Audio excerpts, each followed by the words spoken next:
I'm Miranda Rick. And I'm Sarah Wheeler, and this is The Mother of It All, where we take on motherhood through the lens of culture and culture through the lens of motherhood.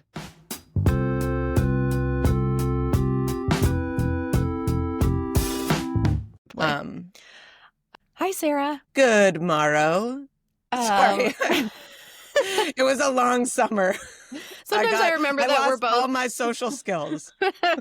Well, I'm still in it. Sometimes I remember that we're both theater kids, and it comes out, and Sometimes. it's like that. That was like I'm in high school again, and I'm hanging out with my friends in the theater. Right. When one of us just all of a sudden starts going to sit in solemn silence. You should hear our pre-record warm-up. Oh my God. I always remember that we're both theater kids. Are you wondering where I procured this lovely cafe latte? Oh, I'm just reading your mug. Whenever you are, we're already then. This is a mug for the Echo Park Time Travel Mart. I'm about to say a sentence you've never heard before. The time travel themed convenience store that my husband designed in Los Angeles. Cool. It's for 826, which is a nonprofit writing and tutoring center for children. Many cities have them. Check them out, and they all have like a whimsical, fun for all ages storefront. So in LA, it's the Time Travel Mart. That is so cool. And I spent a year of my life listening to my husband and our good friend Mac in the living room brainstorming time travel jokes. That sounds amazing. Did my name get on the wall? No.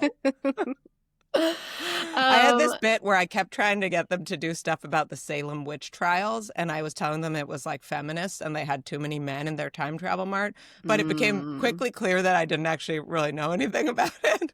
Like, what is the Bechdel test for a time travel mart? You know, right? It's a historical women's figure who's a woman, talking to a historical figure who's a man's unrecognized wife, talking about something other than their children who all died before they were 5 of dysentery. Okay. Yeah. Wow. It's called the Whackdell test. Okay. Clearly, we've got some cobwebs to scrape away as Sarah, I was delve gonna into say this new season. But yeah. I'm sorry. I just have New to. season. I have to regular brag that my 9-year-old made me this coffee. Okay. Oh, that's nice. Otherwise, I'm a terrible parent. Go on. No, stop that. So I was gonna. Speaking of time travel, that's a perfect transition. Great. Because you are in school, Magic. Which is so weird, and I have 10 plus days of summer. It's really like 2 solid weeks from the future. Yeah, and so I was telling you this morning when we hopped on that I'm a little distracted because teacher assignments came out this morning. I woke up. I think my phone was blowing up. Year. It really feels well. huge. And speaking of theater kids, it feels like the cast list has gone up. Oh yes. Yeah. Oh totally. So I get a lot of anxiety, and I have to do a lot of you are not your children. My kids mostly don't care, but I do. So tell me about your day. Well, yeah. So as we were prepping for this, I was getting all these texts from everybody. And literally I just got a text that one of his best friends is in class with him. And my heart just relaxed a little bit. Yeah, you just want to know one kid. Just give me one of his buddies so that when he wakes up this morning, I can be like, okay, so we found out. And then guess what? Guess who's in there with you? Because also he got I'm going to heavy quotations. He got the bad teacher. There's always I have a one. whole advice column in Romper for Good Enough Parent about how there's about what to do when your kid gets the bad teacher. Would you like me to dramatically read it for you, or no? I'll just send you the link. Send me the link. I feel like I am really annoyed by that whole narrative, but it's really ever present, and I don't. They both seem cool. The one that we got, her room struck me last year. I was like, is that a room for all the kids? She has all these lamps and this cozy corner, and I was like, how is this the bad? I'm learning more that awesome. Varied lighting is the key to happiness. So this teacher sounds, I dare say, good. I know. I'm and I'm kind of we've had the good for the first 2 years of elementary, so I was it was our turn to get the obviously we gotta mix it up. And we're with good. I think it's a good group of kids. I see what they were doing with some of the mixings, and I'm I'm cool. My friend told me that it's really about the mixing. My friend was It's more about the kids than the teacher. Yeah, like it's not about who the kid gets as a teacher. It's more about like they make the mix. Oh, making the list. Yeah. Yeah, they make the list and then they decide kind of, that's what she told me. That is usually, I will use my inside scoop on schools to tell you. That's usually how it does, how it goes, that they make the class lists first. And then like that the teachers from the old year, at the end of the year kind of suggest class lists, and then the next year's teachers come in and tweak them a tiny bit. That makes sense. My daughter got like the class that basically doesn't have any of her friends in it. Oh, yeah. And it does take, you have to separate yourself from your kids, and you have to be like, I believe that this will be fine. And I can tolerate that, like, she's sad for a little while. She's going to be fine. She's like a pathological friend maker. I don't know where she gets it. But the no bad teacher, I mean, there are bad teachers. Like, I'm a teacher. Yeah. There are abusive teachers. Totally. And there are teachers that are just like kind of lame. But I think in the vein of the like beautiful lines of thinking that our guest today leads parents on in terms of media, like always be doubtful of parent-sown fear, right? Like it's not pure. There is so much behind any kind of thread that involves fear and panic for parents. And of course there's something real in it. Like kids cannot be seen, right? Like, and that's real. Like to have your kid at school not supported. And that's like a big issue that we have, right? Like we are like in the midst of trying to figure out a bunch of stuff. And there is quite a lot of the volume that gets turned up is about uninformed panic. And it's so easy to happen because parenting is so scary, So you're just like sitting around waiting for different things to leech onto your panic potential. Totally. But it's really mostly about fit. And I can't tell you the number of times that I've had a family kind of get the bad teacher and then be like, oh, people didn't like them because they were kind of mean, which like really worked for my kid. They were super strict and clear. Or they're young and inexperienced, but like their energy really worked for my kid. Yeah. And we're, there's a lot that we're trying. I think everything's going to be just rosy. Thank you. I feel like, even just the flurry of messages this morning is a good reminder, like the split, like everyone is kind of going different directions and everyone's having a little shakeup and it's like, but we're all having it together and that's nice. And like, this is our third year going in. My immediate reaction when you said flurry of messages was like, that's bad. Don't, and I was like, to anybody listening who's going back to school or like there's something happening at the school, I challenge you to like ignore other parents' messages for 24 hours and then just see how you feel about it. The flurry is just, it's no commentary. It's like child X my kid got teacher this. Y. Yeah. And it's just like, so it's nice. It's like I'm on this big thread of somehow we got in with the girl moms, which is awesome. And then we're also in this big thread of people who have boys. And then someone was telling me about this, that like their older child is a boy, but now they're like kind of being identified as a girl mom, and like how the vibe is just totally different. It is. And the kids tell you a lot more. I would love, I would love a kid who comes home and tells me all the goss, because I want to know. Because secretly I'm trying to root out the bad teachers and report them. There you go. To other parents and create fear. Well, so if you want to share any wisdom from the future, let me know. Yes. But otherwise School has started here doing it. There are thumbs up. It is great in lots of ways. It goes till 1:15 this week, which is kind of like a gift horse, but it is good. It is good. Routine is good. The ghost of school future, of school parent future, will just tell you one thing, which is that transitions are hard, people. And like if your kid, I don't know, hypothetically comes home and has a fucking meltdown every night for no reason and screams at you for like 3 hours, just like reserve your judgment. Again, it's like the 24-hour parenting flurry rule. Like put an alert on your calendar for 1 week and that says, if everything is still this bad now, do something about it. But otherwise, just chill, watch TV, snuggle up, like have hot cocoa, or if it's still hot, cold cocoa, and just like remember that it's normal. Yeah. Okay. Yeah. That's it. I feel like we literally canceled a trip the weekend, like the September 6th and 7th, because we were going to go away, David and I. Come down to Oakland for my birthday now? No, we were going to go to LA and see Oasis, which is really weird. Oh my God, I have a friend doing that. But well, they're we're British. not. It makes more sense. Okay. We decided not to because I was like, oh my God, that's like 4 days after school starts and the children will be out of their minds and we can't leave them with them. Or you could hire a babysitter to just watch TV all weekend with them and drink cocoa of some temperature. Okay, just putting it out there. I don't think that I would come home to would be worth it. Yeah. When you're coming home from the Oasis reunion concert, it's already going to be a shock. Transitions are hard. And the conditions need to be chill. Yeah. Anyway, whatever. All right. I can't wait to hear how it all goes. How it doesn't go. All right. Well, this is not a transition at all, but I'm so excited to talk to our guest that I'm just going to do it. So I'm going to cry while you do it just to make it really feel like a transition. No.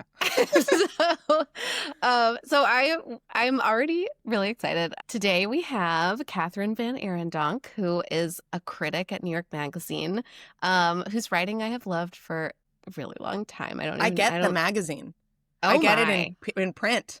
Yeah, and I had like Sarah. 6 of them waiting for me when I came back this summer, and your name was just sparkling in all of them. Yeah, just all over it.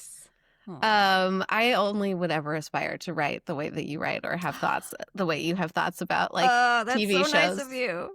I love TV. I feel like someone also as smart as you who seems to love TV makes me feel better about how much I love TV. Like, oh, good, it's legit to love TV. Oh, I am nothing if not here to be affirming about anyone's TV habit of any kind. Oh, man. You and Phil Masiak are like, yes. And you guys are friends, my media guys. I love Phil, yeah. Oh, he's been on the pod a couple times. And I keep texting him. I give him flurries of texts about like, should we have an episode together where we like disentangle the, I don't know, like the robot kids that are in 80s TV shows? And he's always like, sure. And then I forget about it and don't actually do the work. But he's very maybe we can have you both on. I really want to make an episode about Better Things, but I haven't figured out how to make it like the right episode yet. I'm like, it's just, I really love Better Things. And it's like, I'm like, how do we talk about this? Miranda made this podcast to get Pamela Adlon on it. That makes sense, and I respect that effort. And also, I think we would love to both be on to talk about Better Things, but also because Phil's also writing a book about parenthood. You can have us both back, and then we can be like, here's our pre-order links, right? There you go. So we can just really fully like lean into the promotional aspect. Are both of your books coming out in? What year do I need to take everything else off my calendar to promote? I'm actually not sure. I haven't checked in with him about like what his current publication target is. Mine is right now the plan is sort of early-ish 2027, which coincidentally I think is also when a Bluey movie will show up. I was going to say, so Kathryn's book is about Bluey. For people who don't follow publishing closely, like I have like a membership subscription to Publishers Marketplace. Yeah, not most people. If you don't shell out $25 a month or whatever. So Kathryn is writing a book about Bluey, and it's very exciting. And we won't get into this yet, but I just would say that is Bluey as a book about Bluey also a book about dads the same way that Phil's book? I mean, it's almost like competing books. I mean, he's gonna have complementing to have books. Yeah, there we go. Yeah. There you go. They go together like a nice little set. They're certainly related. I think Phil's book is a lot more about kind of dadness and a wide like angle on a lot of different media. And so he is coming at the idea of dadness through like a bunch of different media lenses. And And obviously dadness is like a huge part of Bluey, and it's something that I talk about a lot in the book, but the way that it is and is not about momness is also like a really important thing to get into about that show. And so the book is very much about that as well. Okay, well, there's so much to unpack here. First of all, I was like, when I was talking to Sarah, I was like, did you prep for today? Do you have any questions about what we should talk about? And then I was like, well, most parents have been prepping for this episode, a Bluey episode, for the last, I don't know, 6, 7, 8 years. Yeah, How many, I probably like come up with some treatise about Bluey every 48 hours. They're not good, so they don't ever make it into print. But but this is a really delicious topic. There's Wait, a Kathryn, lot to say. Who's caring for your kids right now? Oh, Great question. I am even farther in the past than either of you. You have those chains around your ankles? Yes, I do. Oh no, that's the future. I don't know. I live in an area of the country where school doesn't start until way after Labor Day. Way after? Like I think We're it's talking like September. yeah, like September? the 4th of September, I think, something like that.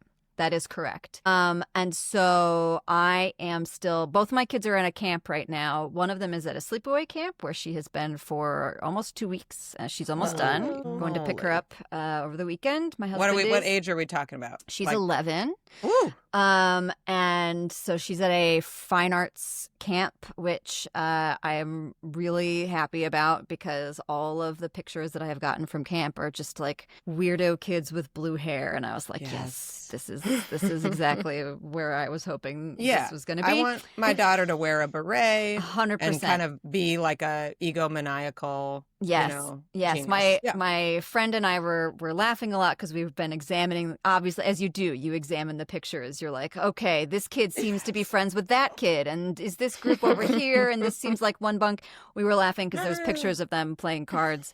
And it's clearly like a Queer Icons card deck where you can see like one of the cards is like RuPaul and one of those, which is like, oh, right, great. Yes, this is the vibe.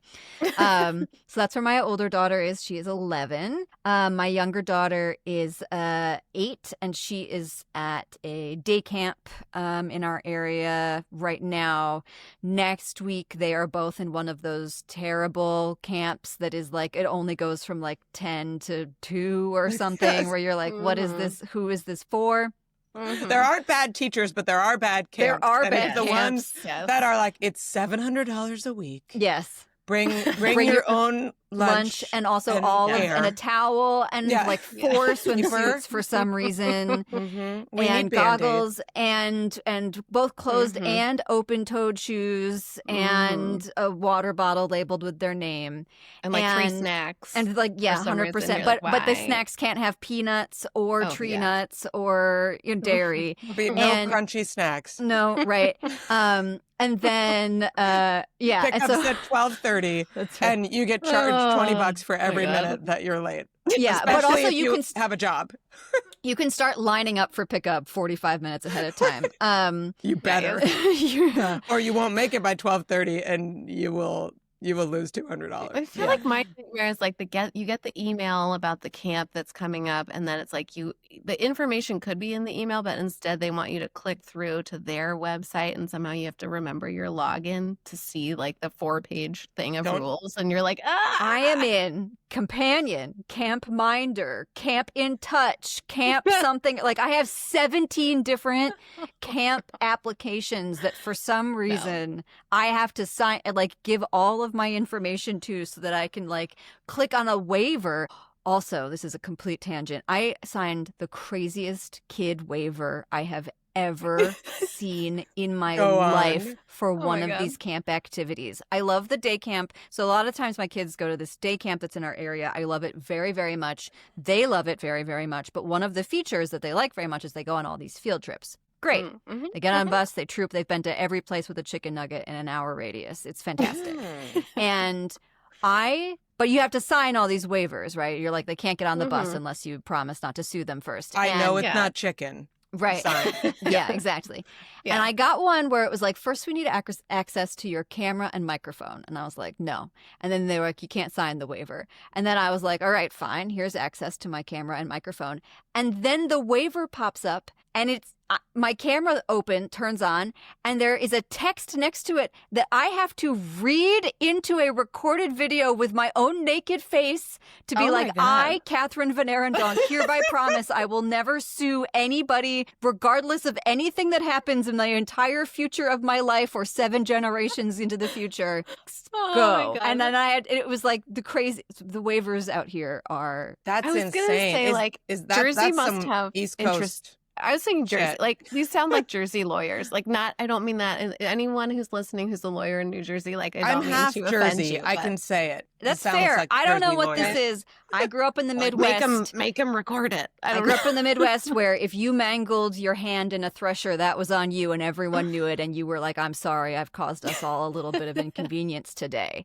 But anyway, this is what's out here. And so that's the long answer to who is caring for my children. The answer is I can't sue regardless of who it is. Right. Whatever happens. Yeah. I was thinking, like, I thought it was bad. You know, I've been to a lot of birthday parties where you sign your life away for like the trampoline park or whatever. Oh, like a trampoline. I thought you meant like someone's house. No. Someone did tell me when we bought a trampoline that they had a friend whose mom would make everybody sign away. This is like in the 90s before, before intensive parenting. Yeah. But that they would have to sign a waiver. And I think that would have been a good idea because several children have been injured on our trampoline. For sure. Oh, yeah. Trampolines are super dangerous. Like, I mean... Yeah, it's a win if you don't. Yeah. You hold your breath and you just kind of think they're having fun. They're dangerous for me because I piss myself now every time I'm on one. My kids are always like, come on, Mom. And I'm like, you did this. Yeah. I'm going to piss my pants. We were talking about this recently. Like, we were at a party where they had a big trampoline and, like, the kids wanted us to get on. And I was like, nope, no. We're done with that. It's not safe. It felt good. All right. Well, let's talk about Bluey. Yeah. So you've been writing about Bluey a lot for a long time, and now even more because you're writing a book about it. And I just want to like really start with a hard question, which is, what is your favorite Bluey episode? Yeah, this is a really hard one. And the answer is that inevitably there are a bunch of them that come to mind for a bunch of different reasons, right? Cop out. Sorry. No, go on. Is it Stickbird?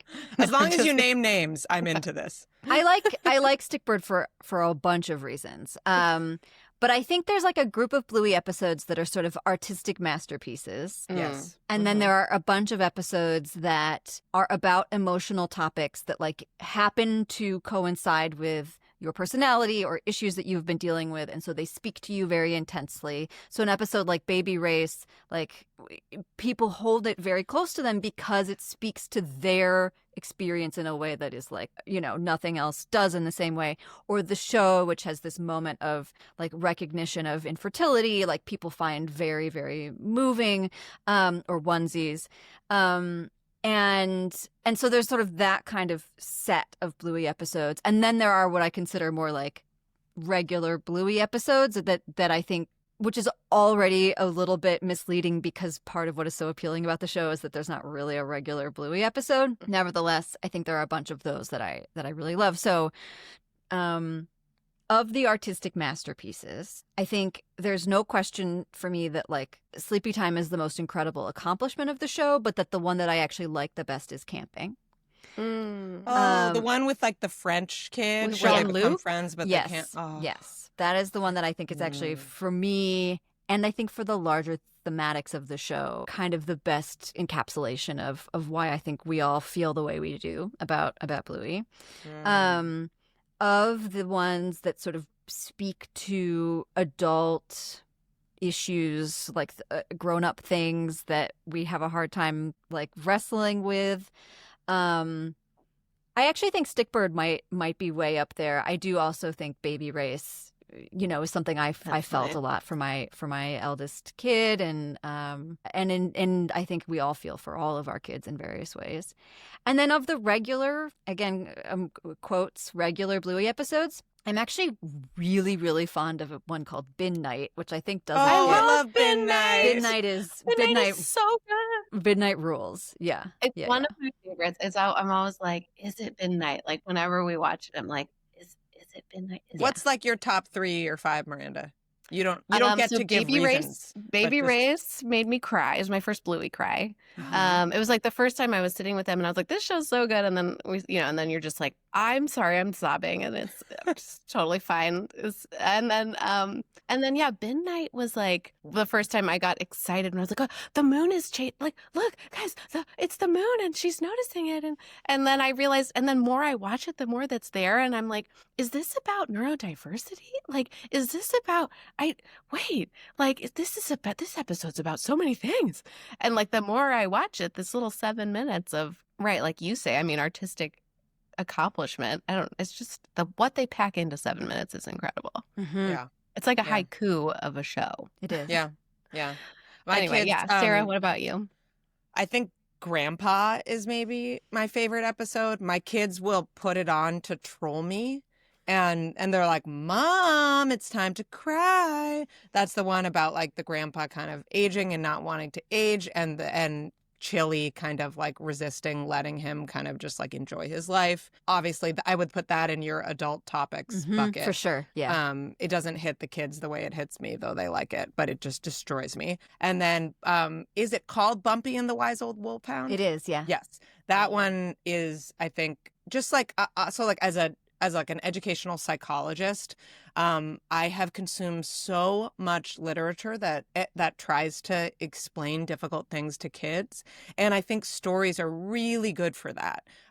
They're beautiful. I always recommend to parents, like, if something is going on, a death or, and it's difficult, just grab some stories, and they don't have to be like explicitly saying, when someone dies, we wonder what happened. We can feel sad. I mean, those are good too, but they just narratives help kids process things. And I think that one about kind of being sick does that so beautifully. And then on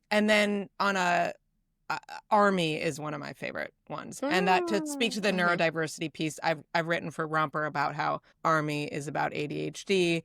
And again, working with kids, I think it's a beautiful, not condescending kind of story about how like all kinds of minds are cool. And yeah.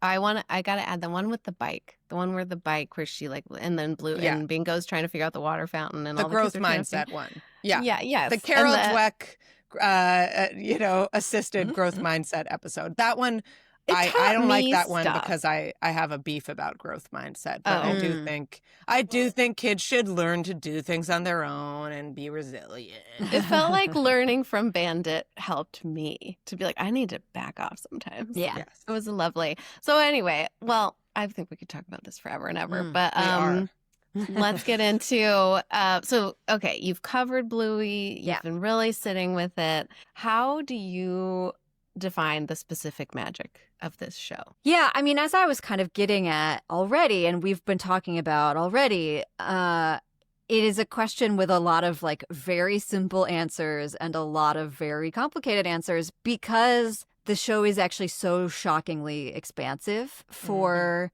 a children's show.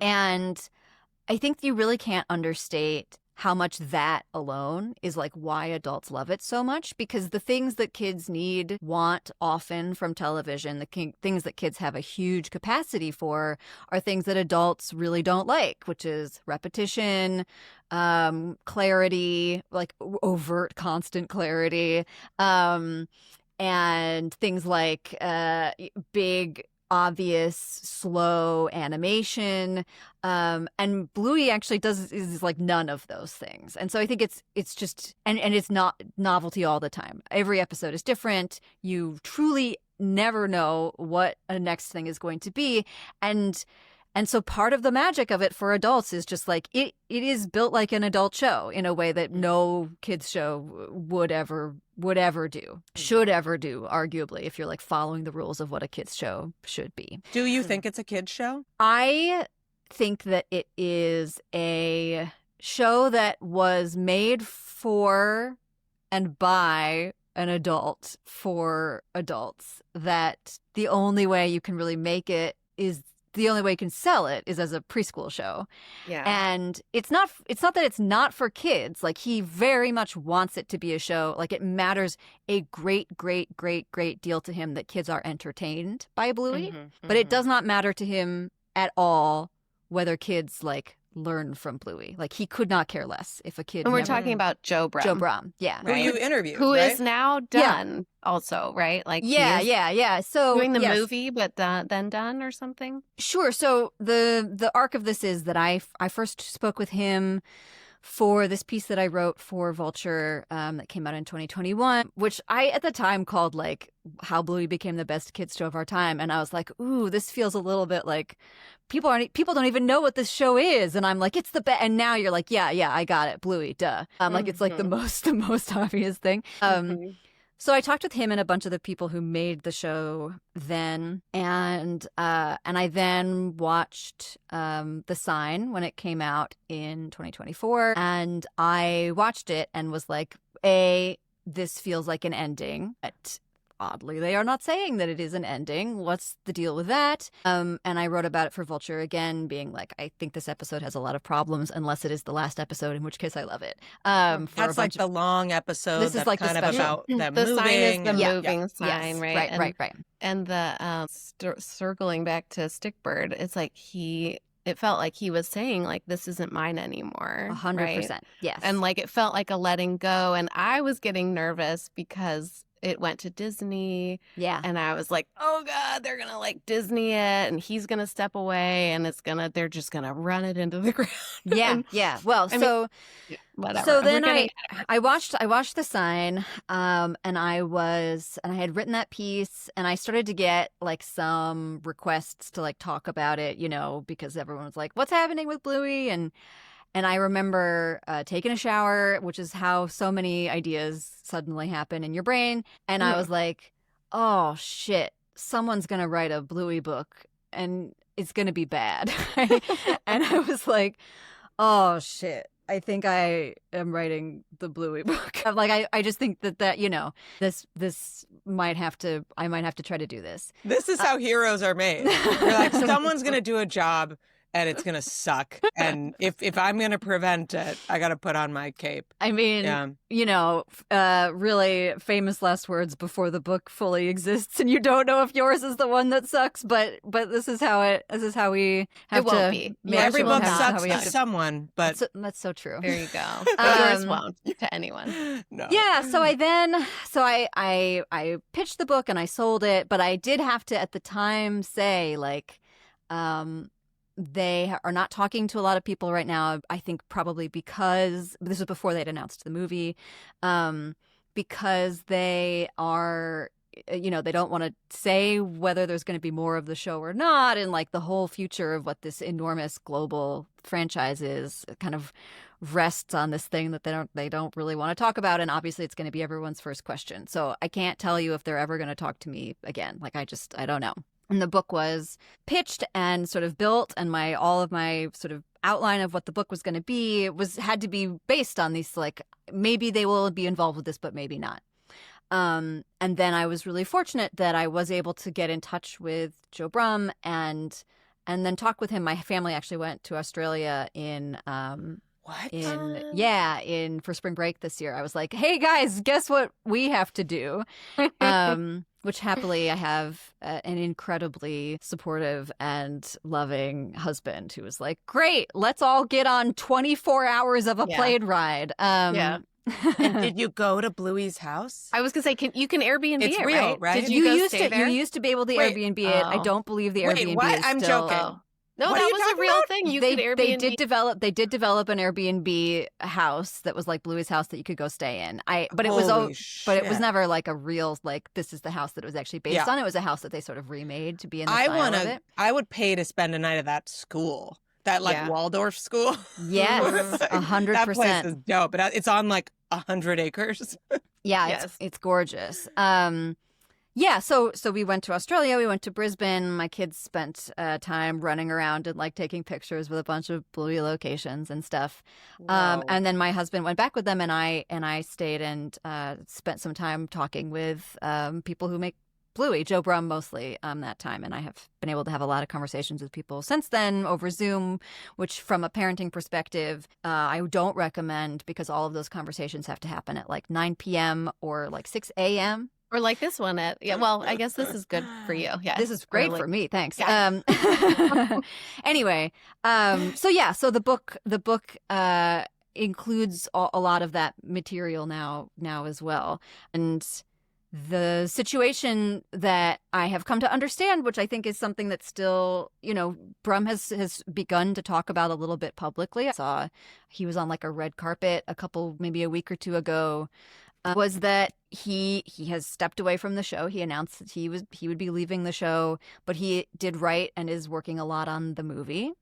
And then when it's like, and more Bluey as a TV show, it's just kind of like question mark, smiley face is kind of what the current status of it is. And Disney owns it now? Is that what you were saying? Well, I guess Kathryn should speak to it. So in order to make Bluey, it was truly just Joe Brumm and like his friend and their tiny little production studio, which was like, a couple of people who were all working on freelance work for the most part. And in order to make Bluey actually happen, they ended up partnering with Ludo, which is another smaller studio, but that was better equipped to kind of like help them build it. And then they were able to get funding from the Australian Broadcasting Corporation and then eventually BBC. And so Ludo and BBC are the primary owners of Bluey as a brand, basically. Disney is one of the biggest international distributors, and I think also is trying to make more deals to do with like theme parks and in-person experiences.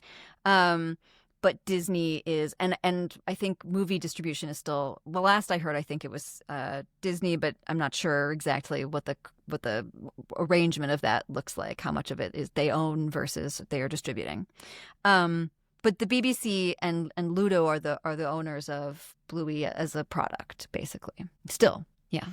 It just seems like there's been such an explosion, like since it felt like he stepped away, there's like an explosion of like merch even. And I was like, oh, that always felt like when it was new, when it was fresh, when it was kind of in its original moment, like there wasn't a lot of Bluey junk everywhere. And now there's so much Bluey junk. And I love Bluey and I'm not like super mad about it, but I am like, feels like this like sign, like a finger in the wind. 100%. Yes. And the need to merchandise Bluey is like, I think there's a lot of stuff going on there, right? Mm-hmm. One of the things is that a lot of these deals are multi-year deals, and it's hard to go from zero to full saturation. So I think we're seeing the result of a lot of agreements that were made a couple years ago, right? And like all of a sudden now everything's getting sort of showing up to the extent that it has been. So that's part of it. Another part of it is that they know that there's not going to be any more of the show, certainly in the next year, and so they need the brand to sort of stay existing in people's minds because the movie is coming. Like the movie exists, right? And so they're trying not to let the iron cool too much. Although I honestly think they are more at risk of exhaustion than they are of forgetting at this point. Yeah, yeah. And then the other thing is it is this sort of like continued demonstration. I mean, it's like the last I read, Bluey as a brand is responsible for like several times bigger than the next biggest source of revenue for the BBC. Wow. And so it is like, which is just old books. I don't know. Gee. And it's literally sort of financial malpractice from a certain kind of end stage capitalism mindset to like not fully exploit every inch of it. Yeah, right? Not make Bluey melatonin gummies. Yeah, exactly. Oh my God. Yeah. Can you you said something at the top about, because I do think like Bandit, the dad, on Bluey is kind of the breakout star, right? Mm-hmm. It's like that Bandit is the one people what I see are writing about a lot. It's like there's a lot of attention paid to like the way that he dads, right? Yeah. But you talked about seeing Bluey as like a mom show, and I would love to hear more about that. Yeah, for sure. Well, so it is basically impossible to extricate Joe Brumm from essentially any element of this show. even the parts that he is not responsible for, because there are, there's no way to make a show like this without the incredible hard work and like dedication and exhaustion of a lot of animators and people. He is really intrinsic in sort of like every element, particularly of the kinds of like writing and ideology of the series.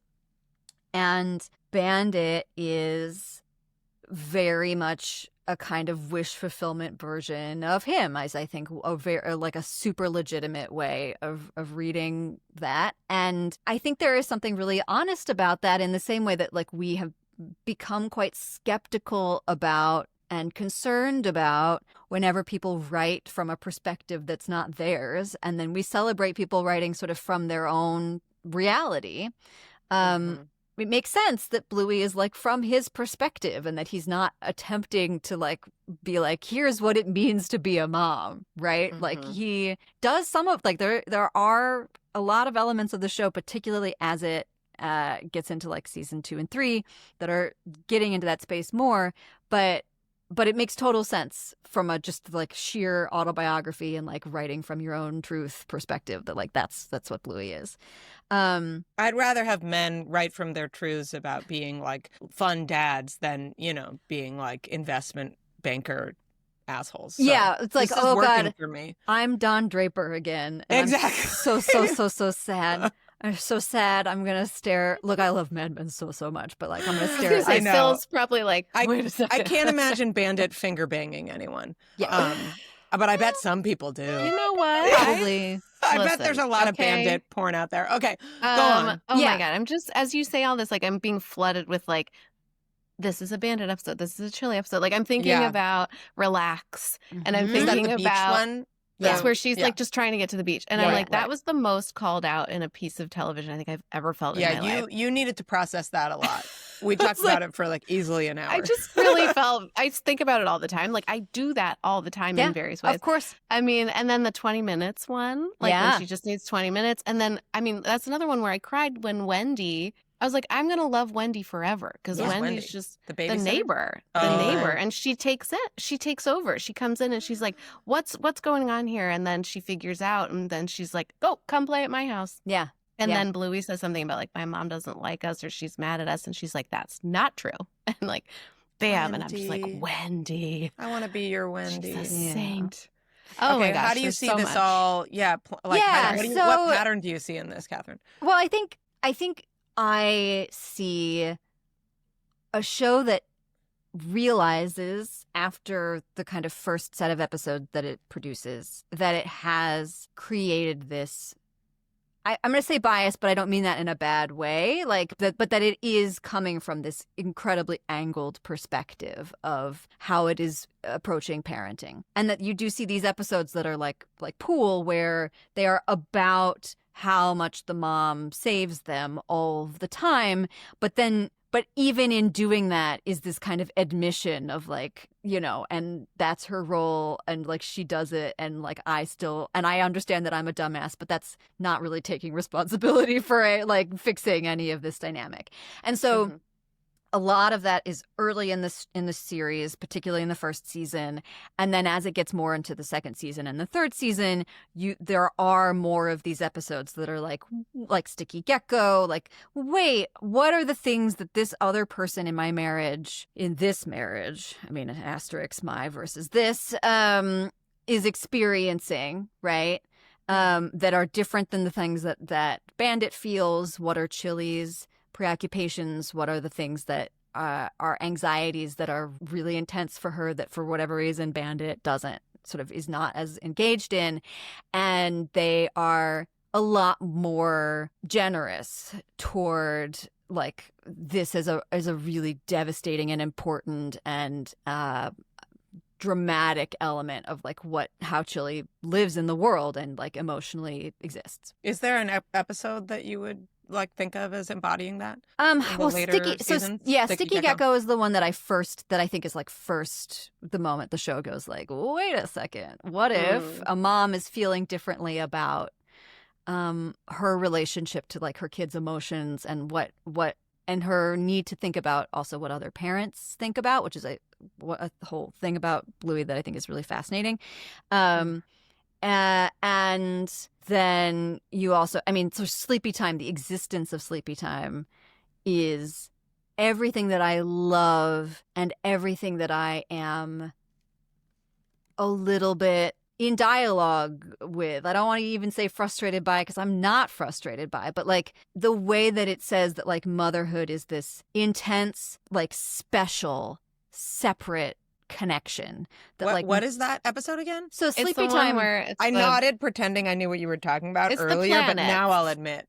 Right? I don't think I saw that one. It's the planets. So you've never seen Sleepy Time? Get ready. Do I have to pause and come back in 7 to 9 minutes? I thought you were ready for this episode, but apparently not. What about our friendship makes you think I'm ready for anything? What is Bluey without Sleepy Time? I mean, maybe I did. What was it? I don't. The premise of Sleepy Time is that Bingo doesn't want to sleep in her own bed by herself. Oh, and and Chili puts her to bed, and she's like, "You're going to be a big girl." And Bingo's like, "I can do it. I can sleep in this bed by myself."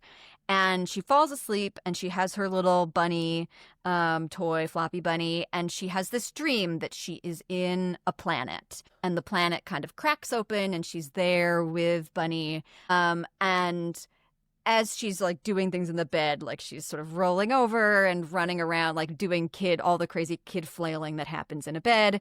In her dreams, she is dancing in this like big galactic, like she's like on the surface of a planet, and they are dancing together. And she gets lost, and Bunny finds its own planet. The bunny finds its own planet. And so meanwhile, of course, in that classic Bluey way, there's a lot of other stuff happening in the background. Like Bluey woke up and Bandit's over there like singing to her while she sits on the wall. And then like somebody's moving into somebody else's bed, and somebody's cold and somebody's warm. And so all of this is like reflected in Bingo's dream. And it ends in this like astonishing shot of Bingo finally being warm because Chili has come and has picked her up and is lying next to her, and is like, so finally she is warm, and she is staring at the sun. And it is like this, the sun fills the frame. And then it says, "I love you so much even when I'm not with you." And then Chili leaves, and Bingo is able to sleep in her own bed. And it is really about the, like, it is such an incredible, exquisite visual representation of this kind of love that is so intense that, like, the only way that you can talk about it is, like, literally a sun burning in front of your face, right? and Bandit is outside of that relationship, and that I think is this way of trying, of like a dad trying to be like, something is happening with motherhood specifically that I can see that is different than my relationship with my kids. Not that mine is not intense, but like there is something else happening there, which I respect and I understand, and I feel elements of in my own relationship with my kids and my marriage and my, parenting, and is still this way of like reinforcing a kind of 19th century, like, maternal exceptionalism. Moms just do it better, right? Yeah. Well, as a critic, I mean, your job is a critic, you right? explained the episode and that tension so well. I get it all now, and I definitely didn't see it, and I definitely cried a little bit at the end. Okay. Well, kind of broadly, I mean, I want to get into more about the sort of like, because you've spent so much time on this book and this topic, and now with Joe and everything, and because you have this very sharp critical eye, like you have a PhD in English Lit from Stanford. I didn't know that until I was prepping for this. I was like, oh my gosh. You could be doing so many things, but you're doing this, which is, I'm so grateful. So I'm just curious, like, in engaging deeply with this work, I mean, how have your feelings about the show evolved in this process? And, are there big surprises or, revelations or shower moments? Like, kind of what are the big things so far in the process? Sure, yeah. Well, so one thing is that, like, when I've been interested in children's literature, children's fiction for a really long time. My undergraduate thesis was about a series of children's books called Swallows and Amazons from like the 1930s, and I read a bunch of children's fiction for that. And so like this has been a kind of burbling area of part of my brain for a long time. And I also wrote a big feature for Vulture several years ago about common sense media, which is this big body in like children's media consumption that I also have a lot of like mixed-ish feelings about. That piece was attempting to get at, although I think similarly I have not really said all the things that I feel like exist about that whole topic. Anyway, so I came into Bluey as like a bunch of different things, right? I came into Bluey as a parent. I came into Bluey as a TV critic who really loves like the things about TV specifically. Like I love standalone episodes. I love like weird narrative play, and like Bluey does that in a way that no other kids show does, as I talked about. But I also came into Bluey as like somebody who just is interested in children's fiction and children's media as its own kind of standalone genre. Mm-hmm.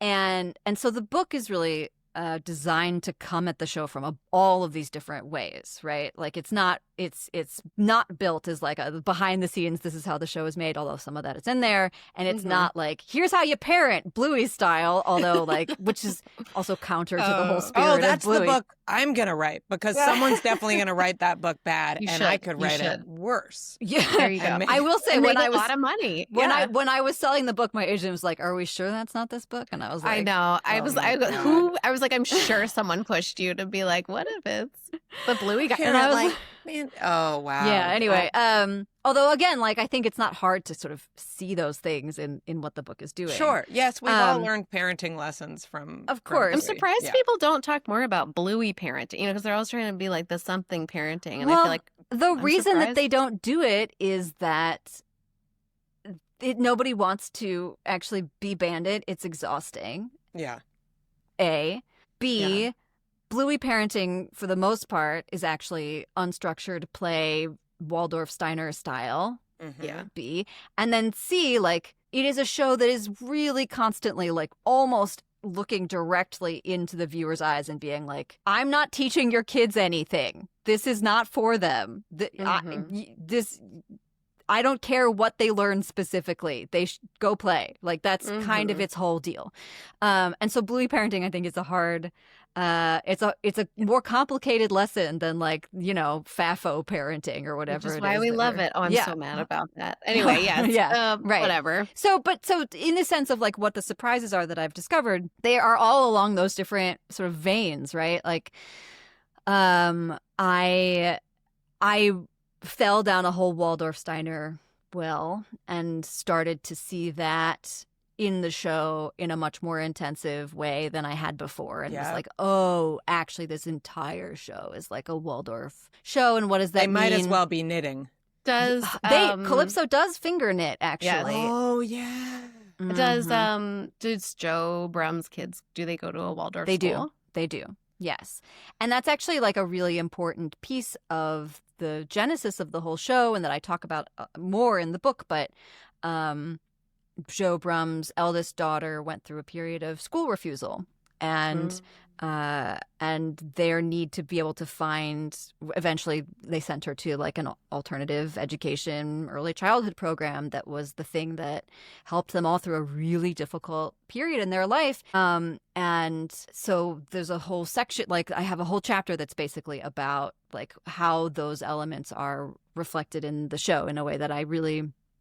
It was one of those like, oh yeah, no, it's Waldorf, I got it. And then as soon as I got into it, I was like, oh no, it's like, it's really deep in there.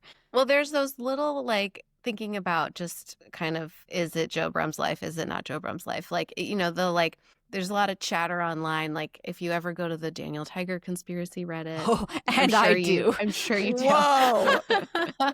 I love that place. I just lost a week of my life. Those are my people. But, you know, there's a lot of chatter online. And when I was at Romper, we covered Bluey a lot because it drove a ton of traffic. Sure. We covered any little Bluey nitpick, whatever. And it was like easy because we were all talking about it anyway. But one of the things that we considered covering that we never touched, as far as I know, was like, is Bluey like somehow neurodiverse because of this kind of being at this school. And there is this sense that maybe it wasn't her first school, or maybe there's just like this sense, and I can't even remember, I can't pinpoint it. But it bubbled up in the Daniel Tiger conspiracy Reddit and other places online, and it would come up sometimes with like as a Google like autofill. Yeah. And it was just like, I'm just not gonna touch that. But and I guess it doesn't matter, right? Like it's wow. All I do is walk around trying to diagnose children. And that did not occur to me, actually. I think a lot of other characters are neurodivergent. For sure. Yeah. But I mean, that's interesting. I think what Joe Brumm would say is exactly what you just said, which is like, it does not really matter because the whole premise of the school is that like there is space and there are avenues for all different kinds of learners and all different kinds of personalities to flourish in this kind of way. But that it is interesting, and that I don't think that he would be like, no, about, anyone. I just think he would be like, whatever. Yeah. Yeah. Well, what that we talked about when we talked about Midnight, like the kind of these little moments where you see how they see the world differently. Sure. 100%. And what they're noticing and not noticing. And I think that that Bluey is very observant is like a through line in the show, right? Like, yeah. It is one of the things that makes it so powerful is that, I mean, it just like the very obvious way that you realize it notices things about your life and you're like, oh my God, somebody finally saw it, right? That just I'm not alone. That's how I felt about Pool, like which you mentioned, where it's like the dad takes the kids to the pool and is like, whatever, we don't need anything, we're fine, don't worry. And then they get there and like nobody has their goggles and sunscreen. Everybody's annoyed and the mom shows up. It's pretty. It's very annoying to me, that episode. I think it speaks to Kathryn, your this thing you're bringing out about being in dialogue with, like, as we're structuring the mom character and we're like seeing moms for their work, which that episode does. It like values the work of moms. It's also, reinforcing a stereotype. And 100%. When I saw that episode, I was like, oh, I'm the dad. This is my husband's experience. Yeah. Is like, and I also got reflected back to me like that. I mean, if you take it kind of optimistically, like Bandit isn't being a dumbass and an asshole in that episode. He's being like joyful and optimistic, which is how I would interpret my inability to remember sunscreen. Yeah. Well, the other thing about that is that, and this is one of the other things that I then kind of discovered about the show that I maybe had noticed a small amount, but certainly not to the extent that I now see like all over it. Which is that I was like, oh, this is actually a fundamentally Buddhist text. Like this whole show is about Buddhism. How are we not talking about this all the time? I pitched that at Robber and no one was interested. Yeah. It's like not the clicks. Yeah. It's like the most, other than Waldorf and like play theory, Buddhism is like clearly, which is also so funny because I remember in the beginning talking about what the book was, and some of the conversations were like, is it like Tao of Pooh? And I was like, no. And now I'm like, oh no, it is Tao of Pooh. Well, like the leaf bug one, right? Or whatever is, and like Bingo is always like on this like deep, whatever. And then when Bandit gets pulled into that with her, that like Born Yesterday, I was like, that's beginner's mind. Like that's an episode about beginner's mind. And like, it's funny what we see. You've got your yoga training. I see Vygotsky and Waldorf. Oh, there's it's so all, much Vygotsky. But here's the thing: there is so much Vygotsky, and there's this is so play much theory. This is like play theory. Also, if you Google Vygotsky, he was smoking. No. He is one of the, in a world of like Freud's, he was like a hot young, do it now, developmental psychologist. But yeah, there's a lot of like, I can't name specific episodes. You probably can, Kathryn, but like, Vygotskian theory was all about too, like, you don't give kids single use toys, right? You give them a block and then they get to make it into things. And that's like, constant in Bluey, that like that's kind of extolled this ability to kind of turn things into other things. Yeah, for sure. Yeah. So Kathryn, and like the mindfulness, kind of. Did you see him? Did you just see Vygotsky on your phone? Yeah. Okay. Is that why you look like a little bit turned on? Is it hot? I mean, I don't know if that I would have out of a lineup been like, that's the guy, but in context. Sure. Yeah. again, next to like Freud, next to these. Comparatively. I mean, I think he was younger, but we'll put I'll get my sexiest shot of Vygotsky and put it in the show notes. Would love to see. Yeah. Well, so I mean, I feel like this all speaks to so much of what we've been talking about, which is really what's so exceptional about Bluey. I mean, it's, like it really does feel like a work of art, and it feels like it's Joe Brumm's work of art. And it's like, I mean, and it's containing so many things, and he's expressing so many things at once, and containing it in these really tight little packages. And even just the idea, like, I'm going to make an episode about beginner's mind. I mean, is that his process? Is he like, I want to make an episode about beginner's mind, and then he's like, comes up with, whatever the heck that one is called. That one is Born Yesterday. Born Yesterday. Thank you. Yeah. I mean, it sounds Buddhist. It is. I've talked a lot about, I've talked to him a lot about those sorts of things. Like, I have asked him again, like, all right, where did this episode come from? Where did this episode come from? Because the other thing, one of the many things that's so bizarre about how this show is made, and it is so unlike how any other children's show is made, is that he wrote basically every episode himself. Like, there's no writer's room for the show. And there are several episodes that have co-writers, but everyone who I've talked to who has co-written the show has been like, okay, but it was really I had an idea, and then Joe like helped me like actually make it into a thing. I need one of those in my life. I need a Joe Brumm. I'm in the shower with the ideas. I need someone that sits on the toilet and makes them. Like, Well, that feels like the coherence, right? Like that's. Oh, actually, I have someone. Her name's Miranda. Go on. Over and over again, it's like, that's just a thing my kids did. It was a thing my kids did, and that was sort of what this was. I remember was thinking about that specific thing, and it sort of became an episode. Or sometimes, particularly the early, like season 1, which is when he really started getting into and like reading a ton of play theory, and he was like reading Smolansky, and he was reading Piaget, and his whole, and like Vivian Gus and Paley. He was reading all of this stuff and then being like, I wonder what a Bluey version of like this kind of idea would look like. And so there are episodes that are truly like theoretical like expressions in that. Like, in that which way. one? Which one? Now I want to go watch. Well, so many of them. So many of them. Like, so early in season 1, right? If you look at episodes like Shops. So Shops is an episode that takes place in the school.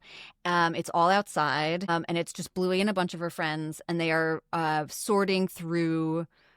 They're trying to play like I'm a store and you're the customer, and we're going to have this whole setup. Except the entire episode really is them trying to figure out how to play it, right? Like, I want to be this, but then if you're that, I can't be this. And so that comes from reading all this play theory, where he's reading statistics about how like sometimes up to 80% of a game is just figuring out the game, and like the work of the play is the social interaction where you are trying to understand how you are all in relationship with each other. So like that episode is very specifically about like, how would you make an episode about that idea?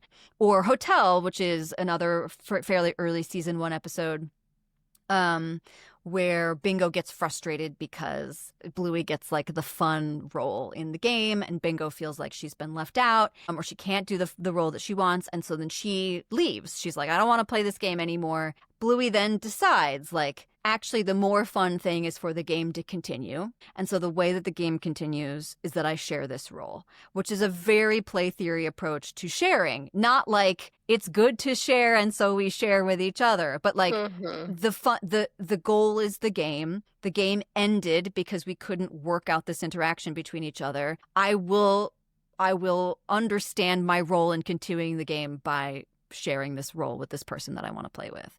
All of that stuff is 100% because he was just like reading and sort of understanding. But then there are other episodes that are like, this is a thing that happened to me. This is just a thing my kids were doing. And I was like, well, yeah, we got to have an episode about like a lot of the Muffin episodes. I was going to say, we haven't even touched on Muffin. I can't believe we haven't even touched on Muffin. Yeah. I have. Yeah, so the book, the way the book is designed is like it's built on characters, and there is a Muffin chapter. And I can't wait to read it. What a queen. Yeah. What an absolute queen in all of our lives. I mean, it's really true. I feel like I'm always psyched for a Muffin episode. Yeah. I mean, Facey Talk is the hardest I've laughed. Yeah. That was Do amazing. you think Stripe is a bad dad? No. He's doing his best. Yeah. He gets frustrated with Muffin, right? Yeah. This is like the dynamic. Do you think Stripe is a bad dad? I don't think Stripe is a bad dad, although I do feel like I'm constantly, that was one of the parts of the show where I watch and I'm like, don't do that. Like, why? Don't, why? But of course. To the character. Yeah, to Stripe, Yes, because I think he is making parenting choices that are like so easy to foresee as going wrong so quickly. And you're just like in that horror movie way of like, don't open the closet, right? Yeah. Like that's really the vibe. And I do think it's really interesting that Stripe and Muffin both, there's this whole Bluey discussion about like, is he a bad dad? Is she a bad kid? Should my kid not watch this show because they're going to copy this kid whose behavior is bad, right? Like, which is a real conversation that I have seen people have. Oh, I bet. About because, well, for a lot of reasons, but one of the reasons is that because we see the role of children's television as being good for you rather than being good, anything that then models something that is not good for you becomes a detraction rather than like a thing that we're thinking about and engaging with, right? And so when Muffin does bad behavior and then your kid copies her, you have worsened your kid, basically, is kind of how that argument goes. Well, and that argument you would like there's never nowhere send them else to school. to get models of bad Don't go to the behavior. park. Don't go to school. Yeah. I was like, is Stripe Joe Brumm doing like parts work? You know, like is he like? Oh, do we have internal family systems also afoot in the Bluey world? Does it have maybe anything related to the fact that like Stripe is Bandit's younger brother, who's voiced by Joe Brumm's younger brother? Is there anything complicated going on there? I don't think so. Let's move on, right? Like, I think you need to write 2 books. Oh my God, there's a Muffin book. How many pages is this book? Oh my God. Well, okay. Well, this is like we literally will do another conversation when the book comes out, and Great, Sarah and I thank have you. read it, and then we have more to even get into. But do you think? I mean, these are very juicy, delightful things. That this is like a Waldorf explainer text, and oh God, no! I don't know if I can do a Waldorf explainer. No, I'm just that going to be Bluey like, is. well, yes, Not your book. Bluey is. Bluey is like Waldorf 101, and then it's also like mindfulness, 101. Like, is there any other little nuggets that you are bursting to share, or is it like buy my book? I mean, please buy my book. I think part of the challenge of the book is that there are all of these because the show has so much in it that there's just no way of like. I think there's no fair way of being like, here's the overarching framework and here's how we're going to like fit all of this stuff into it. And so a lot of it right now is like, we're going to talk about this for a while and then I'm just going to take 500 words and talk about, this other thing. And then we're going to go back to this other large thing. And then we're going to do bushwheeze for, a little bit. And because you can't not talk about bushwheeze. Like that's an important. We've adopted that term. It's a fabulous term. Who among us has not? Yes. And tactical wheeze also. I think, one of the things that the book really doesn't get into at length, but I do touch on briefly, but that I think is one of the really lovely things about the show is that nobody knows who plays the kids, that the voice actors are anonymous, and that is a decision Joe Brumm made very, very early into production, that nobody would know who those kids are, and that when they are adults, they can say, if they want, that they were that voice. But until then, that's something that the public doesn't need to know or have access to. And I think that it is a really, really fascinating text at a time when so much of us as parents are wrestling. I know I am wrestling constantly with like how much of my life to publicize, how much of my kids' lives to publicize, how much of what is their privacy, what is my thing that I'm allowed to say. and what is intrusive and what is helpful to other people, because they then see they have access to all this kind of recognition that we all value so much and is so important in our lives.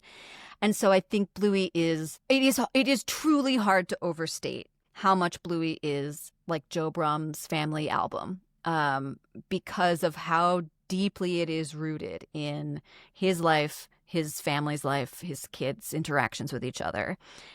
And it is built into this level, has all of this sort of buffer of anonymity structured around it, both actually because those kids are not named and because it is not his family album. It is a kids show about cartoon dogs. And they're dogs! And because it is his family and his brother voices it, and his mother is also the voice of one of, like, they are in the show, but they are not themselves. They are these other things, and that, like, art gives us this ability to create a layer of anonymity, or at least like room. There's space. There is some space between the self and the way that the self exists in the world. Bluey is autofiction. It's just occurring to me. It's basically all fours. Oh, yeah. Okay. Yes. Like a million %. Yes. Okay. And that I think, like, I'm not saying that we're all capable. Lord knows I am not, of being like, I'd like to talk about my life and what's hard and what my children struggle with. And so I will make the best television show of a generation using my skills as an animator. Like, obviously, no. But I do think there is a model of sort of, or at least as a way of thinking through, like, how it makes those choices and how that affects maybe some of my choices about the work that I do, that has been really useful and illuminating for me. Yeah. Yeah. Well, Kathryn, I really am so excited to read your book. I can't wait. I'm sure you're excited for it to be written. Yeah.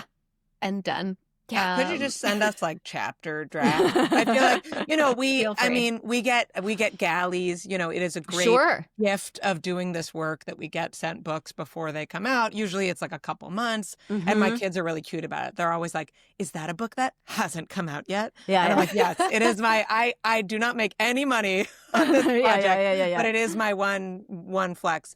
But for your book, could we just like be on all the emails to your editor? Yeah. Drafts. We'll read drafts and drafts and drafts.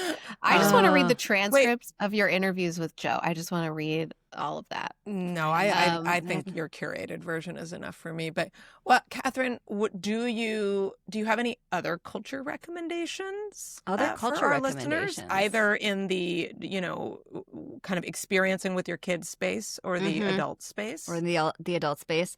I'm on book leave right now. I am taking this month and next month away from my job, which is really hard for me because I actually like my job very much. And culture marches on. And you're like, no, I'm supposed to be over there. But I had a great time with the end of The Gilded Age, despite my fury at the way that show ended, and the way it has.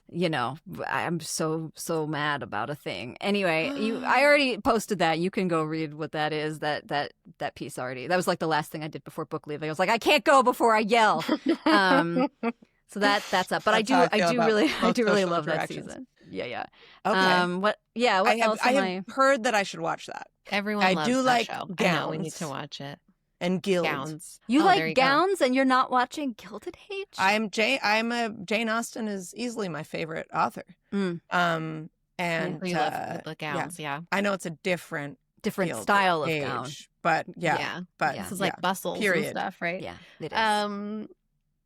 Is there any show that you think even touches Bluey? Like, what would you recommend for kids? Is that well, so one thing about Bluey is that I actually, although it is a preschool show and it is marketed for preschoolers, and every preschooler in an airport in the United States is wearing a Bluey shirt, I think it actually is a show that works better for like 5 to 7-year-olds. I think I agree. it is very, very hard for kids younger than that to sort of follow a lot of the action of that show.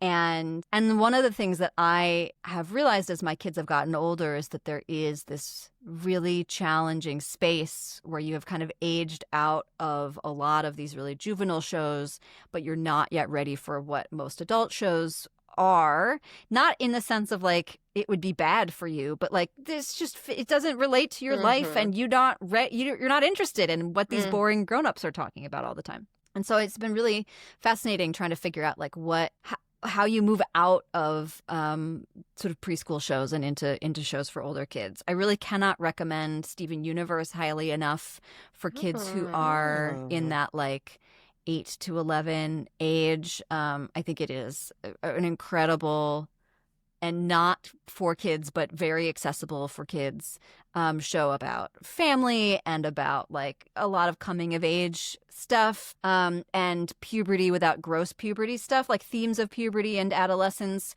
without for a lot of kids who without the pubes. That like kids aren't, some kids that age aren't really ready to get into like full on big mouth grossness, right? But are starting to stretch toward those more challenging themes. That's a truly fantastic show. And let's see. I mean, I think Hilda is also so good, so great. So Hilda good. rules. And you know, my kids have just done all of like Avatar: The Last Airbender. That was a really big one, and they've been watching a lot of Bob's Burgers lately. And I think there's a density of jokes in Bob's Burgers that they don't get. And that's totally fine. And one of the strongest things that I believe is that like kids should watch a bunch of stuff that's not actually for them, so that because like otherwise they get what they're ready for. Yeah, of course they do. Yeah. We saw Naked Gun. I took 3 9-year-olds to see Naked Gun. Yeah, exactly. And like, there's a whole bit where like that's like sex. That's like all about it kind of looking like people are having weird sex. Yeah, and they were dying, and I was like, I can't wait to hear what they think this is about. And then afterwards, you know, they were like, remember when it looked like he was peeing on her?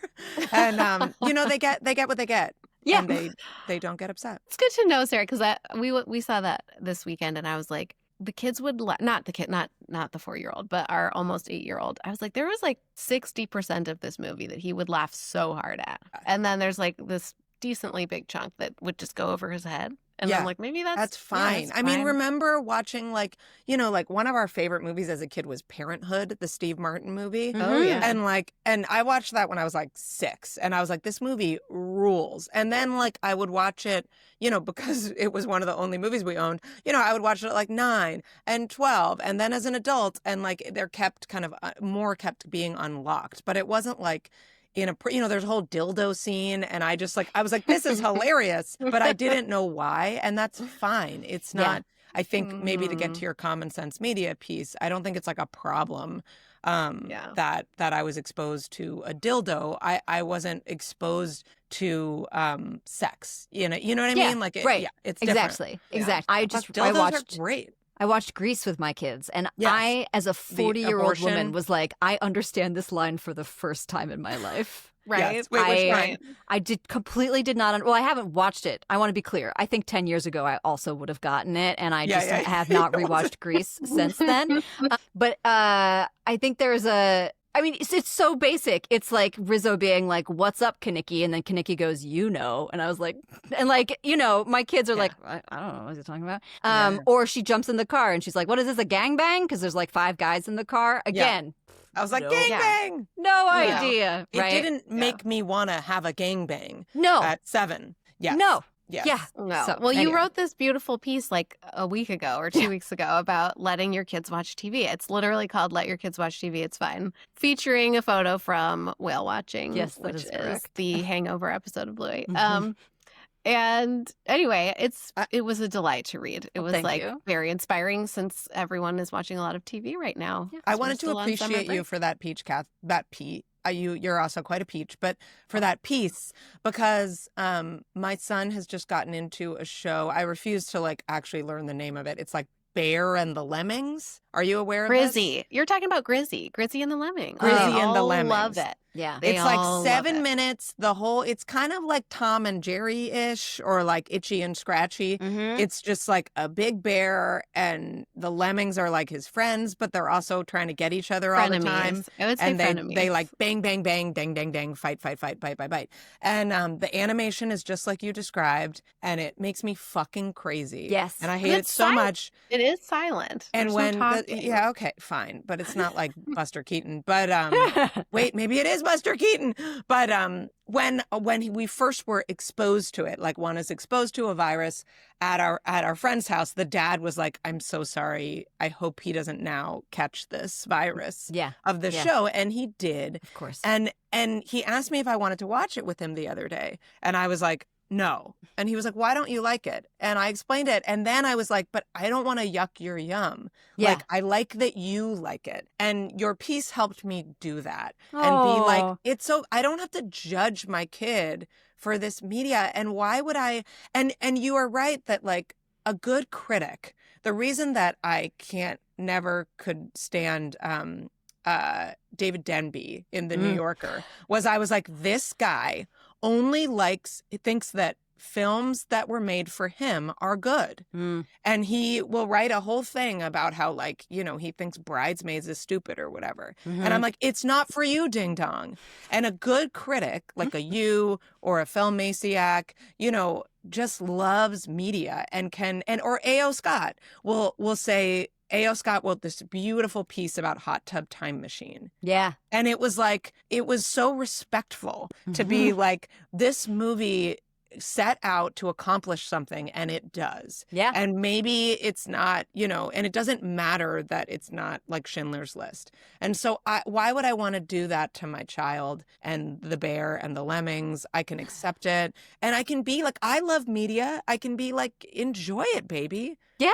Make some popcorn and watch this. And like, I'll be in the other room. I don't think it is possible.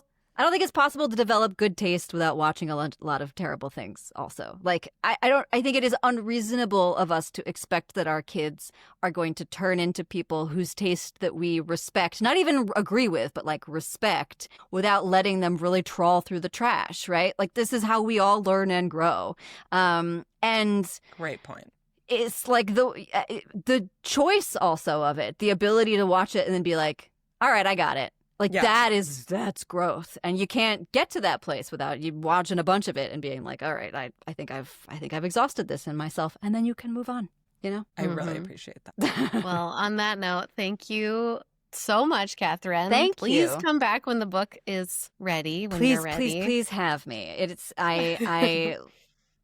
Writing a book is one of those things where you are in this bizarre cave by yourself. Although it is so strange because I can't actually get into a bizarre cave by myself because I go to the grocery store and I'm like, oh my God, Bluey's on the cut up apples. Like, she's everywhere. So I am simultaneously like in a panopticon and yet totally alone. That's how you know it's going to strike a chord. Well, fingers crossed. But I really, really appreciate you letting me show up and then just talk out a bunch of stuff that was already in my brain. So lovely. So helpful. Gosh. It was a joy. It was a total joy. And come back again. Please have me. I'd love to. Thank you. All right. Woohoo. Thank you so much. No problem. Sorry we went.